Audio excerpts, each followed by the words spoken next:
Broncos Country, a mile high salute. We got the dub. Victory Sunday afternoon. Man, our Sundays so much better when we get the W. The Broncos traveled to Tampa Bay on an early game and came out with a 26-7 dominant victory. We're going to break it down here, guys. So make sure you stay tuned. If you haven't seen any of the other videos, or if it's you're new to my channel, welcome. Check some of the other content out. Hit that subscribe button. It'll help me out. If you love Denver sports, if you love fantasy sports, you're going to love the channel. I'm on a mission of 500 subscribers, and I'd appreciate it if you smash that button. Let's get into it, guys. All right. So the Broncos, as you had talked about, they got a dominant 26-7 win in Tampa. Kind of a shocker for a lot around the league. I talked about it during the week. I said I had a feeling. I had a really, really weird feeling about this game. I didn't think it'd be as dominant as we ended up being. But man, oh man, does it feel good to get the win. So the Broncos, they just went back to basics in this game, something that we've been harping on all week. They just need to go back to basics and do the simple things correctly. All right. Establish some sort of an identity. Stop getting to the line with 5-6 seconds left on the play clock. Stop making things too difficult.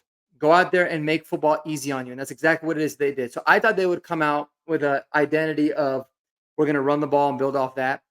And they did the opposite, which I love. They spread the team out. They got the ball out of Bo's hands quick. He was efficient, and they got him into a rhythm. And then it started to open up the run game a lot, which was absolutely wonderful to see in every single way. And what did it end up yielding to? It ended up yielding to an unbelievably dominant offense. Now, what I really loved about this game is something that I don't think was talked about enough. Is I loved how the Broncos won the coin toss, and they said we want the ball. Right, that right there in and of itself is in a way establishing an identity. You're saying I'm bringing the confidence out in my team. I'm putting my trust in them, but I'm putting this pressure on them to say go out and compete and don't let me regret my decision.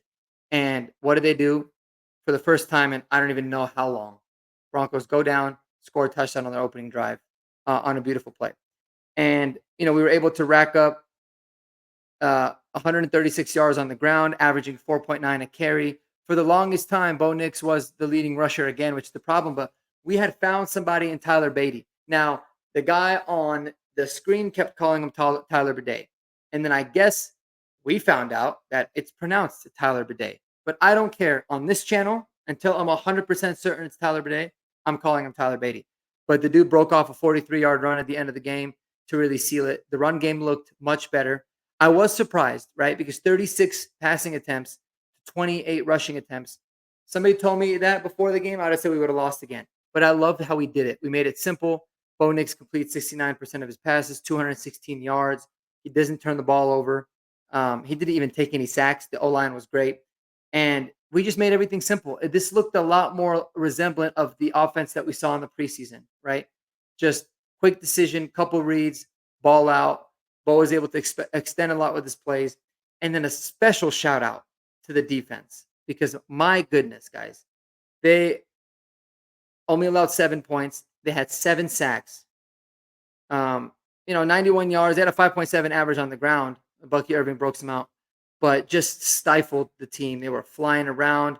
They got huge sacks at big time, like big, at a very important times of the drive to really able to shut the Tampa Bay drives down, and it was amazing. And we dominated the special teams as well. Will Lutz looked good, and we dominated the time of possession.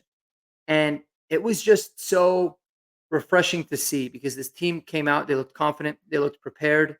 They looked like they really clicked. Something within the team clicked. Now, by no means was it perfect, right? There was still, in my opinion, a ton that we could still work on, but certainly a whole lot to build. We really featured Cortland Sutton, and we made a lot of the routes that he was running and the completions easy. And then we utilized the other guys in the right way as well. So I'm thrilled by this. I definitely didn't see a 26-7 win coming. I did say all week that I had a feeling.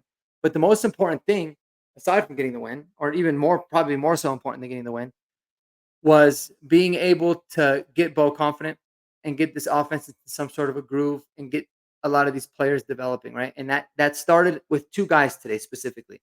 Tyler Beatty, who I think just looked great. Anytime he touched the ball, it seemed like good things were happening. And I would love to see more of an expanded role because, guys, I'm sorry. Javante, he tried to fumble the game away.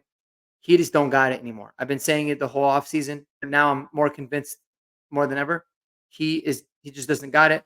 And Jaleel McLaughlin had an amazing run to get the touchdown. Juked somebody out of their boots to get to the end zone and get us a 14-0 lead. But generally speaking, Jaleel kind of seems like he's more of a gadget guy. And Tyler Beatty just looks like he looks like he can be a three down back. And a lot of people didn't think that. He's kind of a scat back. He's a little bit smaller, not as big of a dude, but I mean, he's 5'8", so he's short, but he's 200 pounds. The guy's got some decent size to him. I'm absolutely a fan of seeing him. So let the development of Tyler Beatty show up. Another guy that was awesome today that I was so excited to see play. Actually, there was a couple more now that I think about it. Was Alex Polcheski. Shout out to you, Alex Polcheski. He was phenomenal today. No, I don't even think he gave up any pressures, no penalties. He looked like he's been playing, the starting right tackle for the Broncos for the last 10 years. He was awesome. And that's huge. I love that as part of a development piece. And then Dondrea Tillman, man. DeAndre Tillman just absolutely balled out of his mind today. He had 2 sacks. He seemed like he was always disrupting in the run game. Jonathan Cooper had a sack. Zach Allen had a sack. Nick Bonito, John Franklin Myers, Devon Key. It was sack nation today for the Broncos. The defense was great. A lot of really good developmental guys. All around, this game was just phenomenal. I think it's so good for the team camaraderie.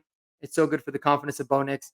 He still doesn't have his touchdown pass, but not so worried about that yet because he looked significantly more comfortable. He made a lot of really good throws, but more importantly, his footwork was really good today. He just seemed more decisive. He didn't have happy feet. He was planted when he was throwing, and that's why I think he was significantly more accurate. So it seemed like today, the game really slowed down a lot for him, and I love to see it. I love to see it. So, guys, we got the win. We have a chance to get to our goal of at least that 2-2 record through the first 4 games next week when we travel to New York. The Broncos, as we all know, they will actually be staying in West Virginia and practicing there this week, and then traveling to New York for the game, which I love because I think for a young team, a team that you hear gets along really well, it's always good to have these kind of team building moments. So we're gonna look ahead to the Jets next week, but we're gonna enjoy this one today. What was you guys' biggest surprise today? What were you really impressed with? I want to give special credit to Vance Joseph. I've been one of the biggest critics ever since back in the day when he was our head coach, and obviously in his first, half of the season last year. But man, oh man, has that guy flipped this defense around, and it just seems like they are playing out of their minds. It's a crazy amount of confidence that I have in that group, and it's proven today. Like that defense, when they play to their best, can allow the Broncos team to be in every game, and it's up for the offense to be able to capitalize. And today they did. Like I said, some things to be able to clean up on, but overall, really good. Riley Moss continues to make crazy strides as a playmaker and as the second cornerback on this team. Like I said, Dondre Tillman, Nick Bonito, man, that guy is just. I think he's a special pass rusher. Um, a lot of young talent that is starting today kind of started to show a little bit of its legs. So loved it. Super pumped up about it. But I'd love to hear what you guys think about this win. We are going to break this game down with Jeremy and with David. I'm not sure if it's going to be either later tonight or sometime tomorrow, but we'll have it for y'all for sure. So stay tuned on that. But until then, guys, enjoy your Sunday evening. Enjoy Sunday Night Football. And I can't wait for Victory Monday tomorrow. So enjoy this while we have it. And we'll move on to the Jets starting on Monday. Spend time with those people that you love the most. Don't forget it. Always important. And until next time, guys, go Broncos and peace.